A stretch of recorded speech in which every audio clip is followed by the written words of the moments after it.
Ladies and gentlemen, our guest tonight is Penny Langford Freeman. She was political director for Ron Paul from 1998 to 2007. Quite an old hand in the liberty movement. She really has done an incredible job from behind the scenes supporting so many liberty candidates. She works now as a political consultant in Texas.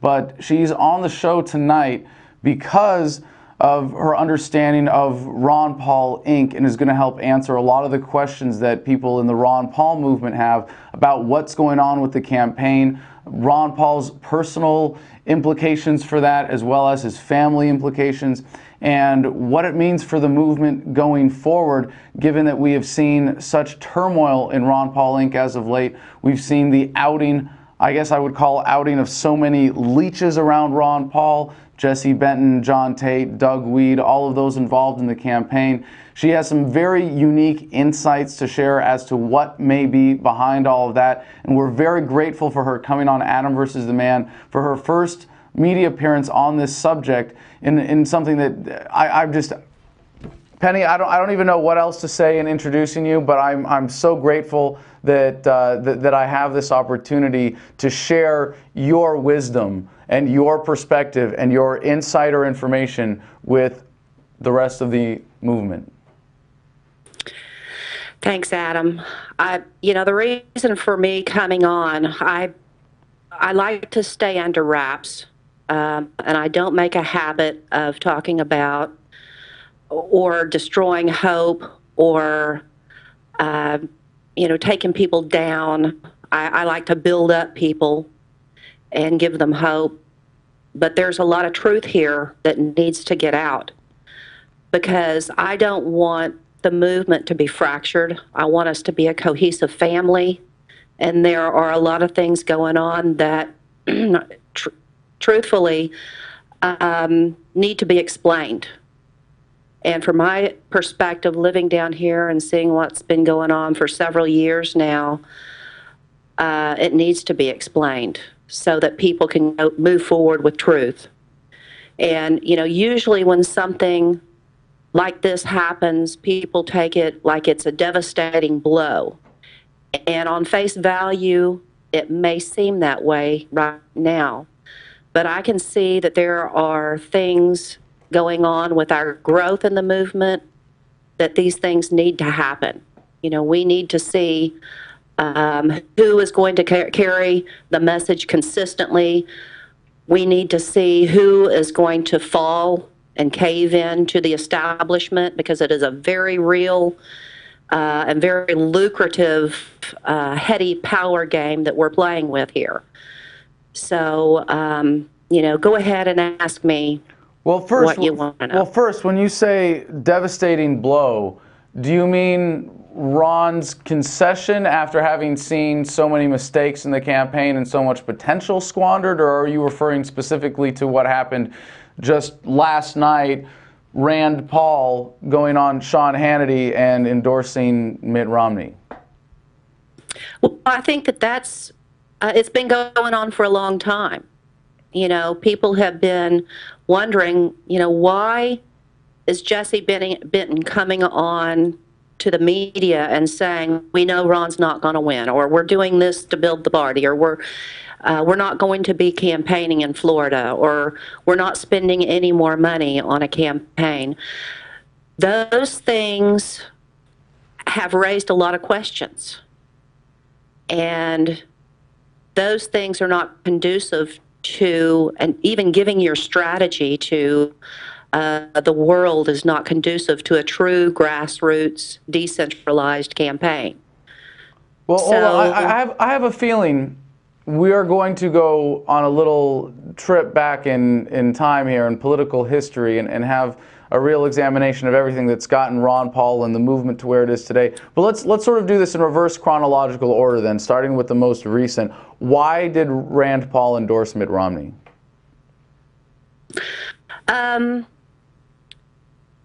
There's a lot of political capital to be gained and to be given.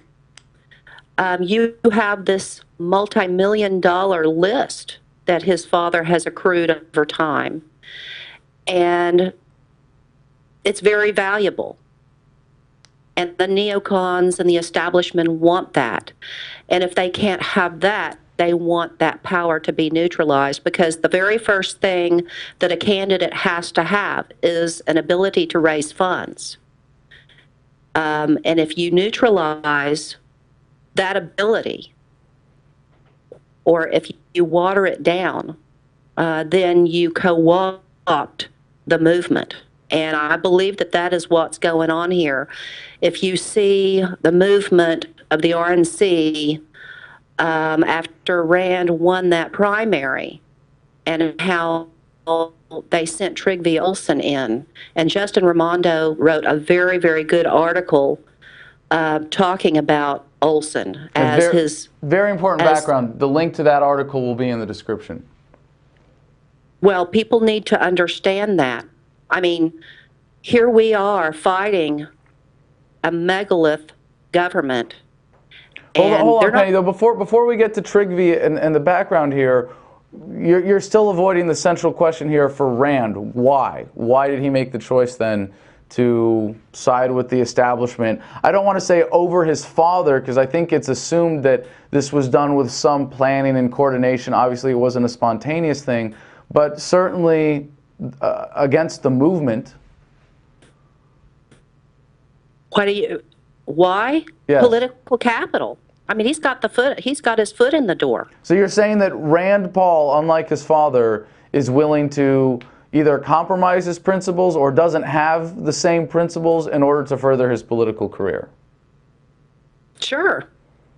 Sure. Okay. I mean, who wants to be senator when you can be king? Okay, and you think that's all it is for Rand, that he's just simply not at the same philosophical standard of his father, the same ethical, moral, liberty principle stand as his father, but he's also not as honest or committed to whatever his own principles may be, that he is a typical sellout? I don't think he's typical. I think that Olsen, as he set out to do. If you have an enemy, you find their sweet spot, their weakness, and then you go in and you neutralize it by watering down their abilities to raise funds and give a clear message. Okay, so working back in time now, how did Trygve Olsen come into the picture?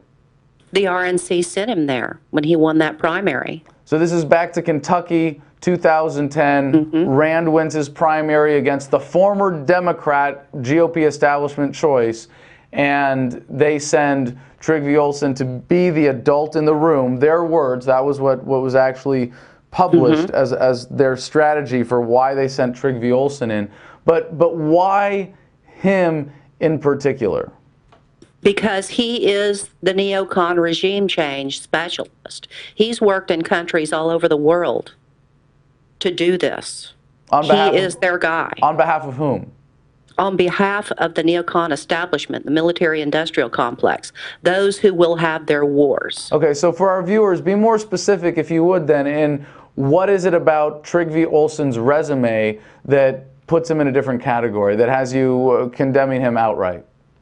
Because he has worked for the Bush regime, you know, just about every one of these neocons going back for decades. He has worked for them. And, you know, we don't have time to lay it all out, but if people go to that Raimondo article, he lays it out. Okay, you know, and so and if you go to his consultant, he's a quote unquote political consultant, and his consultant firm's name is Viking Strategies.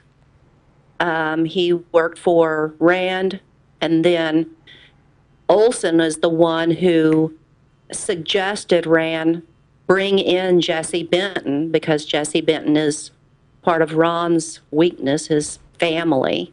So hold on. This is a new angle that I didn't really understand before. You're saying that Trygve Olsen was sent by the establishment to Rand Paul essentially before Benton came on, and what he did was convince Rand to grab Benton out of everything else he was doing for Ron, make him the campaign manager, and has been blowing up and promoting Jesse Benton to Ron in order to make that weak link, that weakness of Ron Paul's own nepotism, Jesse Benton being the grandson-in-law, that has been part of his grand plan, that it wasn't Jesse Benton as the primary actor here, that it's really Trygve Olsen is the meddler behind the scenes, and in a sense, Jesse Benton is a pawn of The Trygve. patsy. To Right. Trygve Olsen. So, I mean, certainly a corrupt individual, a greedy, self-serving individual, but you're saying the man behind the plan to subvert Ron Paul Inc. and to take away its non-interventionist message's teeth was Trygve Olsen. Yeah, he's the guy who knows what to do and how to neutralize power. Okay, and now... Jesse Benton is like, you know, he didn't even know who Ron Paul was in '07, okay? And he obviously I don't know anybody on their staff who actually knows how to run a true decentralized grassroots campaign. I mean, okay, let me give you an example, all right? 30 years of experience in name ID, 10% in his own state. Deborah Medina ran for governor.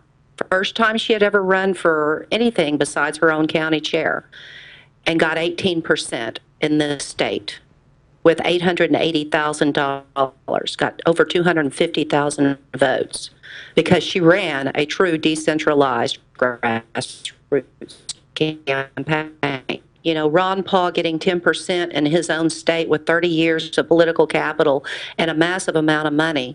Deborah Medina came in, ran for governor her first time ever, got 18% in a state, got 250,000 votes with under $1 million, $880,000. That's about $1.71 per vote. Okay. Well, we're going to come back and get your take on Ron, whether or not he's actually running to win, given some obvious perspective like that. But just to get back to the Trygve Olsen thing, because there's one other major part of this that we haven't covered yet. Trygve Olsen has now received over $200,000, at least through Viking Strategies, from the Ron Paul presidential campaign. And are you suggesting that Trygve Olsen blew up Rand Paul, blew up, more importantly, Jesse Benton, gave Jesse Benton credit for the victory in order to get Jesse Benton taken on as in a high position as possible within the presidential campaign, so that he could bring Olsen in as a payback and allow Olsen, perhaps with or without Jesse's knowledge, to further subvert the Ron Paul presidential campaign?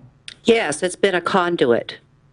You know, Jesse has been his conduit. And if you think back to that primary in Kentucky, that was a grueling race, okay? Why would they take the campaign manager that brought them through that grueling primary, knowing that Jesse has never run a campaign, he had only been a media advisor, and then put him in a leadership role in that campaign? Jesse has only worked in lobbyists and think tanks, okay? His first campaign ever was the media contact for the '08 Ron Paul campaign. And now he's getting paid more than Karl Rove. So let's go back in time, though, for a bit here and look at Jesse Benton coming onto the campaign in 2007. He's living with another woman. He ends up on the campaign trail meeting Valerie Pyatt, Ron Paul's granddaughter, ending up marrying her. Is there some failure in judgment on Ron's part in then giving Jesse Benton all of the promotions that he got even back in the '08 campaign? Of course, because a candidate always calls the shots. You know, he's the one that okay the checks. Even your daughter, Hasim's mother-in-law, is writing the checks. He bears the brunt. The buck stops at the top, okay? But also you have to remember that the people who had been around him for many years, working through those 12 terms of congressional campaigns, were for the most part gone, okay? Kent Snyder had never run a campaign before. In '88, I believe he delivered signs for his presidential campaign. There was very little long-term, there was no strategist. There was basically no experience on the team. You've got a bunch of young guys who think that you can win a campaign with Google ads, okay, which is not realistic.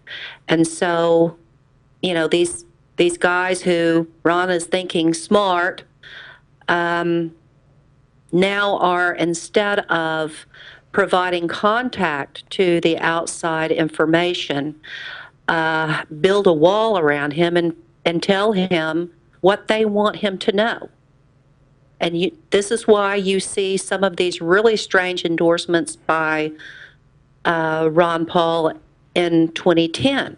By strange endorsements, we mean unexpected endorsements of non-Liberty candidates. His dealings with the Republican Party in Texas, or the Republican Party in general, agreeing to not support anybody who's running against an incumbent Republican. Right. For years and years, we had a policy in that office of not entangling alliances and do no harm. You don't go in and make endorsements because it sounds good. You might do harm to people who have donated to your campaign and been carrying your message if you make these endorsements in a primary, because you can't know the heart and the message of each one of those. Okay, so that was our consistent policy, just like Ron's consistent foreign policy. The only way to be fair to all of these countries is to not give them any money, okay? And it's the same thing with these candidates. You don't go and pick and choose your endorsements because you don't know if one of them is CIA or Goldman Sachs, okay, well, like Ted Cruz is. Well, right, Ted Cruz being the most offensive recent example, but also Ron endorsing Lamar Smith in 2010 was rather disturbing. All of those incumbent Republicans who have no clue and no will to vote for liberty. Do you think this is Jesse Benton selling those endorsements behind the scenes? I absolutely think that, because people offered me money.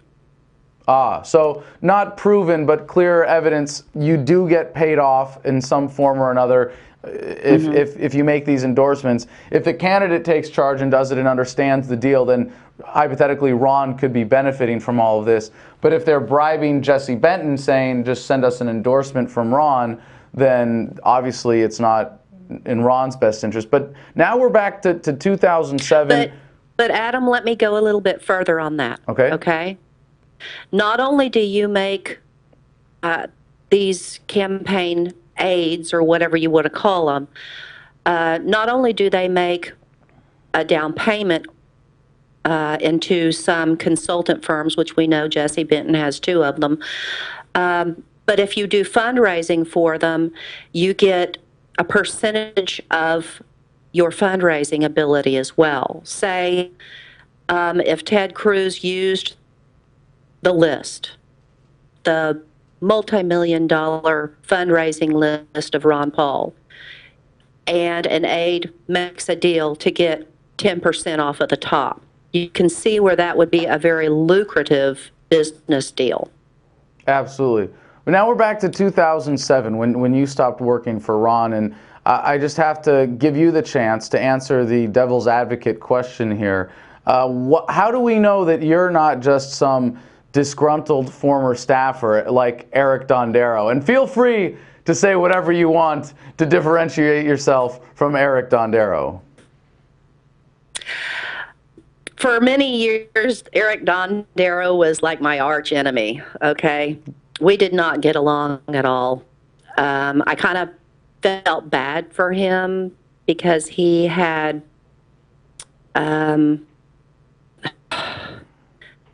well, you know, he was, I don't know, you know, people Well, who just kind of for the pity, right? audience, here, Dondero was actually fired by the Ron Paul campaign, and he was a long time ago. Who used to work for his office in Texas, and has since come out condemning Ron Paul for not being libertarian enough because he's not aggressive on foreign policy. I mean, the guy really is pretty twisted, and the epitome of a disgruntled former staffer who thinks that it's libertarian to police the world. But that's kind of an aside here. Penny, but tell us about how your relationship, your formal working relationship with the Ron Paul campaign and whatever capacity you were involved with came to an end. Well, early on, we had a staff meeting, and there were going to be 4 consultants for that presidential bid. When Kent Snyder told me openly in a meeting that Ron Paul can't win, they will never let him win, we're going to spread the message, I told him that I don't get paid not to win. I don't do that. If I am going to join a campaign, if I'm going to work on a campaign, it is going to be to win, because getting a message out is not what we are getting paid for. And respect for the donors, just like taxpayers that pay a congressional employee, respect for the taxpayers means that you set out a goal, you have a strategic plan to carry out that goal, and you go in and you win it. And I would not participate in a plan that was not a strategic, that did not have a strategic goal to win. And I was very disheartened and very sad that I couldn't participate in it. I saw a great potential if we actually had a true decentralized, and that means not top down, it means bottom up, grassroots campaign. We could have rocked this country, because you know, getting a message out is amplified 10 times over when you're running to win. It is not a byproduct. I mean, it is not your main goal to get a message out. It is a byproduct of a win. And anything less is deceptive to campaign donors. But let me ask then about the nature of your personal relationship with Ron, because you're still in touch with him, you're still in contact with him.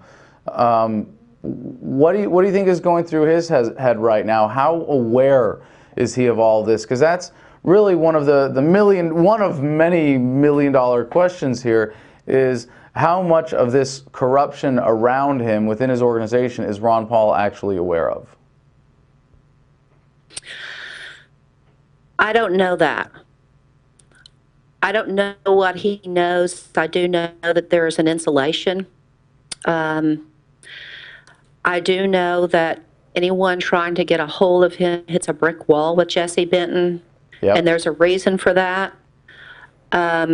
He's protecting him. Jesse, hold on just a second here. In terms of Jesse Benton's relationship with Ron Paul, I want to ask you, how much does he really have his ear?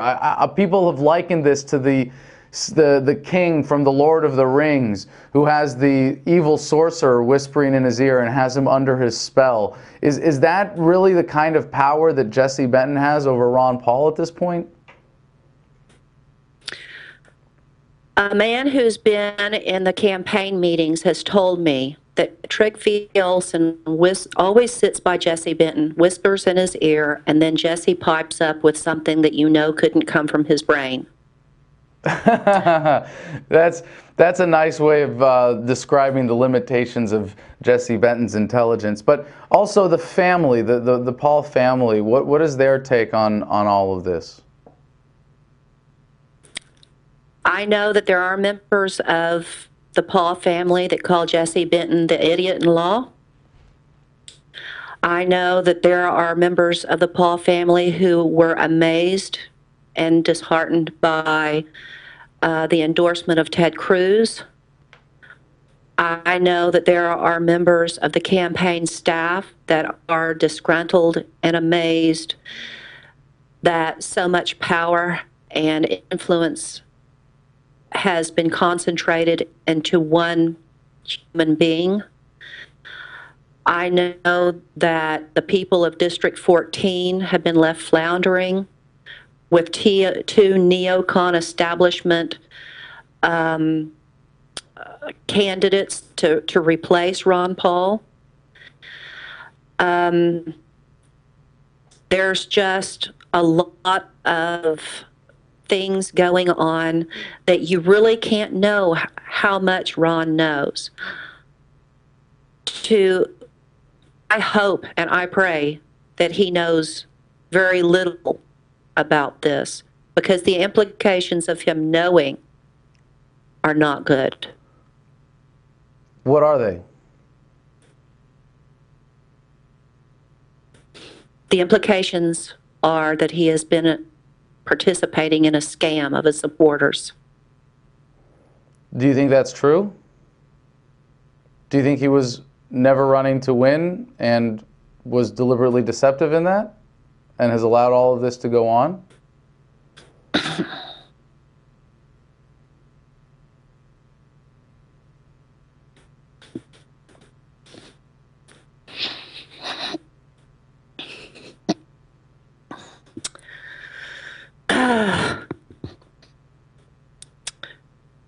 I don't know.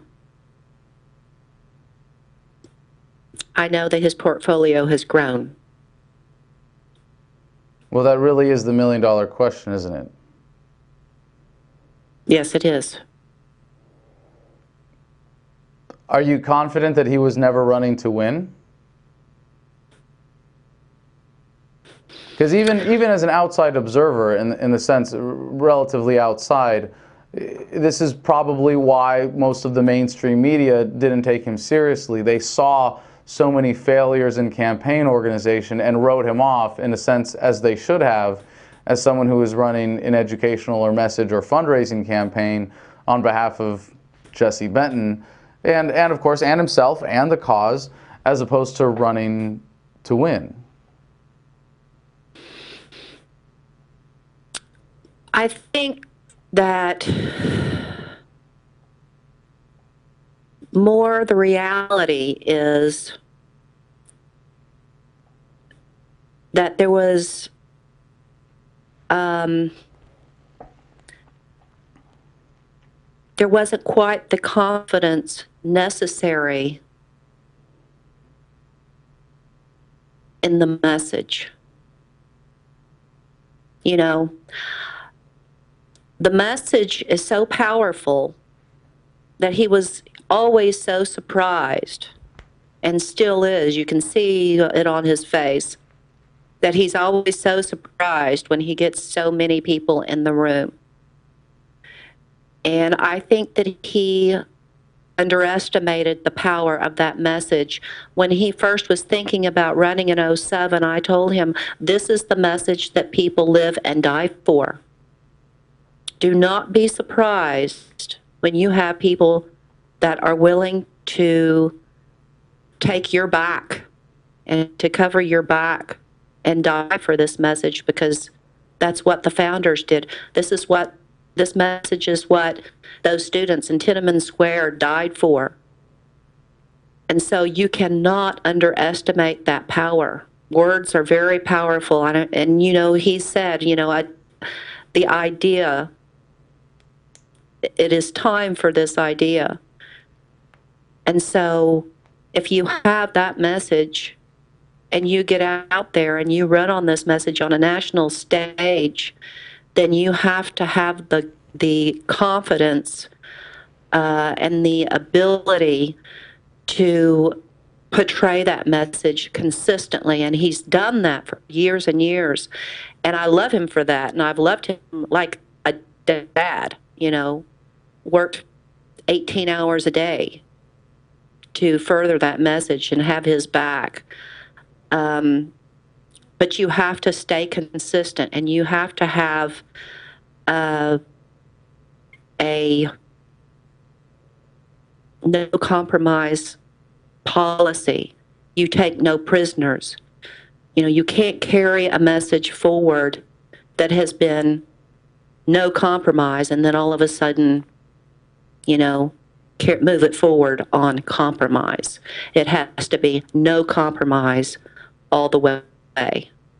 And that means take no prisoners. And that means win. Well, hopefully Ron himself will have a chance to watch this video. If it gets through the curtain around him that Jesse Benton has lowered in attempting to isolate him from hearing things that challenge this. Tom Woods, just as another example of someone like myself who was thrown under the bus of Ron Paul Inc. simply for criticizing in a very open, positive, constructive way what Jesse Benton had been doing. What would you say to Ron if you had his undivided attention right now?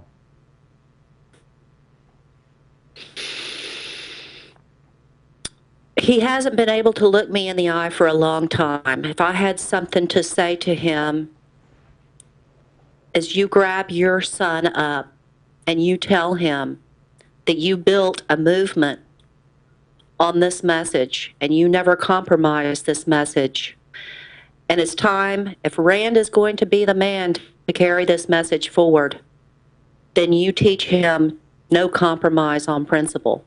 That's the only thing that's going to move it forward. You don't think it's too late for Rand? I don't think he is anywhere near his father in terms of his commitment to his principles, or let alone his understanding of maybe not, but philosophy. He has the. You're right, maybe not, but he has the political capital passed down from his father. He has his list. He has his organizations. And if he's going to be steward of that, if he is going to be steward of that, if he's going to maintain it, if he's going to get the movement behind him, he's going to have the principle of his father. Otherwise, we will fracture and we will start working on local. Well, I think that's already the case, is that Rand has demonstrated, at least by his endorsement of Mitt Romney last night, and that may be the blessing of this endorsement, that people will stop having such an idolatrous affair with national politics and look to their local. Well, I think that's going to be the blessing of that endorsement. It could also be that it's made it clear that Rand Paul is in no position whatsoever to even attempt to carry on the legacy of his father, that he may inherit some of the mechanisms, he may inherit this list, but the list is worthless. A list of liberty lovers who would donate to anything that Ron Paul puts his name on will not support his son, who is now a warmonger and has endorsed Mitt Romney. You would hope not, but there's still, there's sheeple out in the voting public, and there are sheeple within the movement. Anything that Ron or Rand says, that's their God. They're not thinking. They can't use their common sense and say, if you lay down with dog, you wake up with fleas, or if it looks like a duck and quacks like a duck, then it's a duck. They're not thinking in those terms, because people, it's in their innate humanity to want to follow instead of lead. Those people who will say, I'm not going to participate in this, are you want to think that is the mainstream or the bulk of this movement, but is it? There will always be a segment of this movement that gets an email from Ron Paul and sends in their check. And those will be the ones who will support Rand just because his name has the similarity and Right. he's on that list. So in closing then, Penny, let me give you a chance. What is the lesson to be learned from this? What is the ultimate takeaway, and what is your message to the rest of the movement? The takeaway is, never let failures of others steal your joy. I mean, there is a lot of joy to be had, and don't put all of your faith and all of your hope in man, because men are fallible. They have weak spots. You have to look towards doing something yourself, and you have to constantly be diligent and searching for knowledge. Don't close your mind to what your possibilities are. And for God's sake, don't do what you're fucking told, okay? Do not take orders from anybody. You think for yourself. You step back and look at the knowledge that you have and try to gain more and do what you think is right. Do not do what you are told. You are not a robot. Use your brain. Amen. And if you still need a leader, you might not be ready to be a part of the freedom movement. Ladies and gentlemen, Penny Langford Freeman, all the way from Texas. Thank you so much for joining us. Please check the link to the Justin Raimondo article in the description below for the full backstory on Trygve Olsen. Keep loving, keep fighting. We'll see you in Tampa Bay, Florida. Thank you.